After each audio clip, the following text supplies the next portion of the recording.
It is frustrating when life feels unfruitful. There's nothing more fulfilling than bearing the fruit you're meant to bear because of the seed God put in you. But there's nothing more frustrating. And I'm not talking about feeling unfruitful when you haven't sown any seed, because I have no right to be disappointed about the fruit that wasn't born from the seed I didn't sow.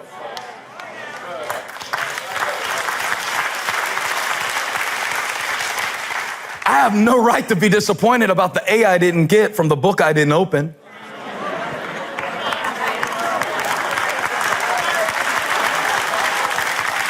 But when I did study, when I was a good person, when I was planted in church. Find a young couple that has been trying to have a baby for 3.5 years, struggling with infertility, and one of their couple's friends that they hang out with got pregnant on accident and is complaining about it. The frustration of unfruitfulness. Find a man who went to school for a certain trade and now is working in an industry that will barely provide for his family. And he's way overqualified for what he's doing.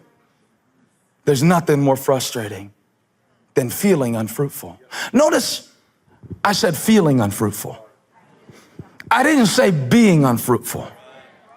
Because the fact is, some of the times in your life that feel the least fruitful and the most frustrating are actually the times in your life where God is preparing you and tilling you and cultivating your character for the greatest gifts that He's going to give. Has anybody experienced this? See, it's the difference between being cut off and cut back. Now I want to preach because somebody came into church today feeling cut off. You feel cut off from opportunities and cut off from potential and cut off from purpose. But what I want to tell you, like Holly told Elijah when we drove by those crepe myrtles, and it looked like those men quit caring about those plants. It looked like that man had lost his mind. It looked like that man had no good sense. What Holly told Elijah is he cuts them back so they can grow back better than they ever did before, to get them ready for the next season. I came to tell somebody, give me that camera. I came to tell somebody, you're not cut off, you were just cut back. You're not cut off, you were just cut back. God wasn't cutting you down because He's done with you. He was cutting you back because He's got something more in store. Touch somebody, say it's just a cutback. And if it's cut back, that means it's coming back. Good measure, pressed down, shaken together, running over. It's coming back. My joy's coming back. My peace is coming back. All right, I'm gonna get them standing in the back before I'm done. It's just a cutback. It's just a cutback. It's just a cutback. Before church started, right when the choir was singing so beautifully, I got struck by a thought. I never do this because I like to worship. I don't like to be preparing my sermon while I'm supposed to be worshiping. I'm supposed to have that done already. But the Lord hit me with something so strong. I said, I told Buck, go get a notebook. I need to write something down. And I found a Post-it note and I wrote down, let me go back so I can read it now. This is why I had to write it down, because I need to say it to you just like this. Life may make the cut, but God is holding the scissors.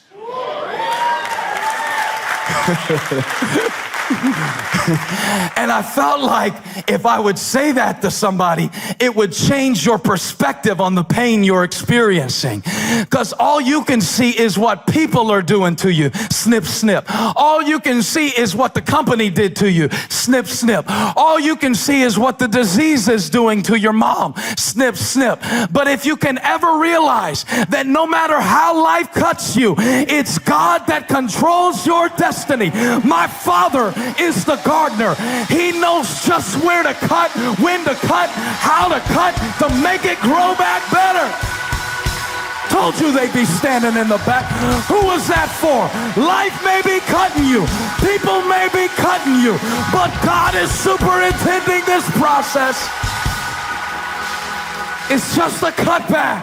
I'm not cut off, I'm cut back. I might be down, I'm not out. I feel unfruitful, but though there is no fruit on the vine, no cattle in the stalls, I will rejoice.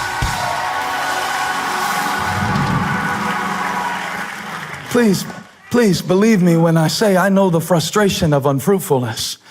I know what it feels like when you put a lot into people and they let you down. I know what it feels like to be the person who somebody put a lot in and let them down. Nobody ever preaches about the other side of that, by the way.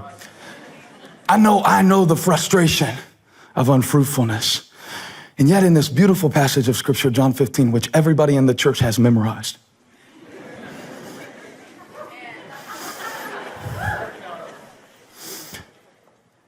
yeah, he said, I'm working on it. In other words, this may take a while. He just proved my subject. This may take a while. Come on, tell the person next to you, this may take a while. I preached last week, the problem is the pattern. So you went home and you tried to change the pattern. By Tuesday, you quit. That didn't work. It's Tuesday. It's been 2 days since I preached. You're trying to undo 22 years of patterns in 2 days?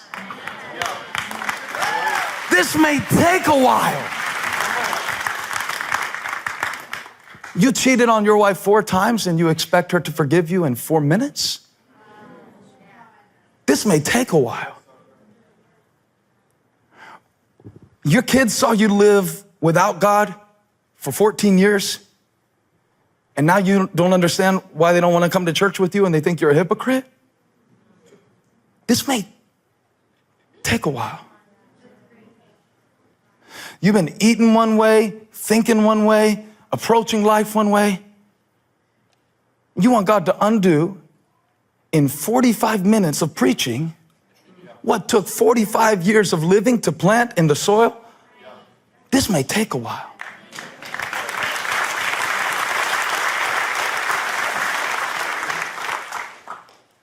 The hardest thing in life, I'm shifting to another thought, but it's under the same subject because what we're after is fruitfulness. That's what you really want in your life. When you see people chasing after fame, what they really want is fruit. When you see people chasing after fortune, what they really want is fruit. And sometimes fame is a byproduct of fruit, and sometimes fortune is a byproduct of fruit. But what we all really want is, I want my life to be more than it was.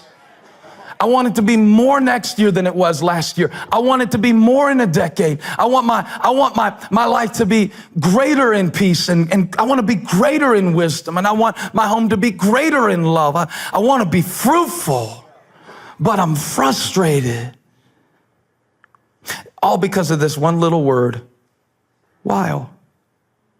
He cuts off every branch in me, verse 2, that bears no fruit, while. While. I don't even like the word while because it's indefinite. While means while this is happening, that's happening. Well, I don't want to miss that, but I'm doing this. I don't like things to be happening while I'm doing something else. I don't like you to be posting something on Instagram while I'm trying to preach. While we're here, we're doing this. I don't like that. I don't like that very much. I especially don't like it when it refers to a period of time. Because what does that mean, a while? A while? Well, the writer of Hebrews, one time he was trying to encourage the Christians not to give up, and they were persecuted. And he told them something, Hebrews 10, verse 37. He said, and I don't have this one memorized. He said, for in just a little while, he who is coming will come and not delay. When? Little while. But then the Bible also says in Peter that a day to the Lord is like 1,000 years, and 1,000 years is like a day. So I'm not sure I'm very comfortable with God's definition of a while. Because if by a while you mean 15 minutes, we're good. But if by a while you mean 15 years, I'm not so sure about this. And it's hard to commit to consistency when you have no frame of reference for the duration. Yet we're all driven by a sense that destiny has deadlines. And I might be missing my season to bear fruit. I might be missing my season to make it happen. This might be the only chance I have to make a run at it. This might be my window of opportunity. The great preacher Leonard Ravenhill said that the opportunity of a lifetime must be seized in the lifetime of the opportunity. What's he saying? You gotta strike while the iron is hot. There's a window called while. While your kids are young, you have a very profound opportunity to be their parent. But after they hit a certain age, let's be honest, you're really nothing more than an advisor at best. Only have a little while to do this. Only have a little while where I'm going to feel enough energy to preach, 3 times a weekend, full blast. So I got to do it while I can. And I can't do it with my whole heart if I'm focused on a lot of things that aren't worth my while at all. And some of you are missing what you should be doing while you have the chance because you got your mind on stuff that's not worth your while. Come on, Nehemiah, help us. Nehemiah in the Old Testament was overseeing a construction project to rebuild the walls of Jerusalem, right? He only had a little while to do it. He got special permission from the king whom he had served as cupbearer to go back, check out the situation. He had resources, he had time, but he only had so much.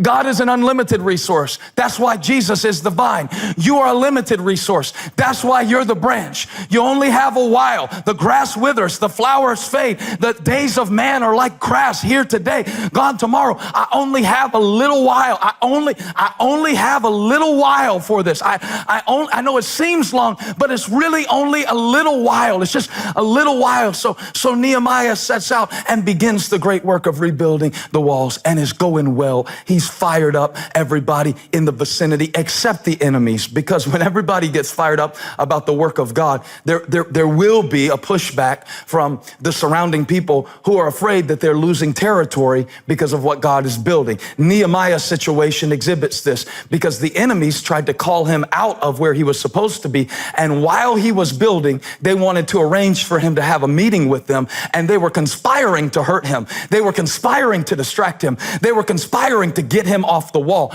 They were conspiring to try to get his opportunity to expire in the lifetime of the opportunity. They were trying to get him to waste days. They were trying to get him to waste thoughts. They were trying to get him to lose focus. And they said, come meet with us in the plains of Ono. And I love Nehemiah because he said, oh no. Everybody say, oh no. Sometimes you got to learn how to tell your enemy, oh no.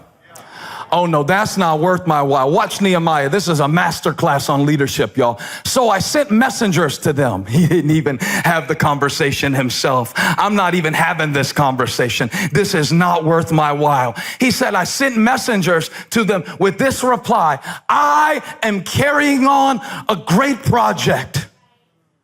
I am building a great family. I am putting my all into getting this degree. I am restoring some stuff that the enemy stole. I am carrying on a great project. I'm in the middle of something important and cannot go down.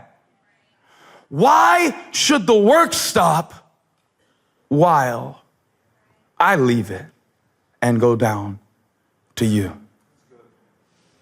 Some of you came off the wall for some stuff last year that wasn't worth your while. And while you were down off the wall, not laying bricks, the enemy was laughing and life was passing. And you spent 32% roughly of your mental energy having arguments with people who aren't even in your life anymore about what they did to you. And you didn't have the focus to give. One time, David was getting a report, David in the Bible, King David, he was getting a report from one of his generals that his son, who had rebelled against him, had been successfully taken out. David was so upset about losing his son that he couldn't celebrate the victory that his men had given. And the commander said something to him. He said, you love those who hate you, and you hate those who love you. You are giving so much of yourself, trying to get approval from people who aren't even paying attention to you, that while you're focused on building that image that you think will make them like you, you are losing the moments with the people who really love you. You are so stuck in what happened that you're missing what's happening. And I wanted to say to somebody, whoever it is today, that's chasing down opportunities that have long since passed, let it go. It's not worth your while. It's over. It's gone. It hurt. It happened. Yes, but it's not worth your while to stand in dead places, regretting dead dreams that will never come to pass. It's not worth your while. Holding on to an offense is not worth your while. Complaining about how you were raised is not worth your while.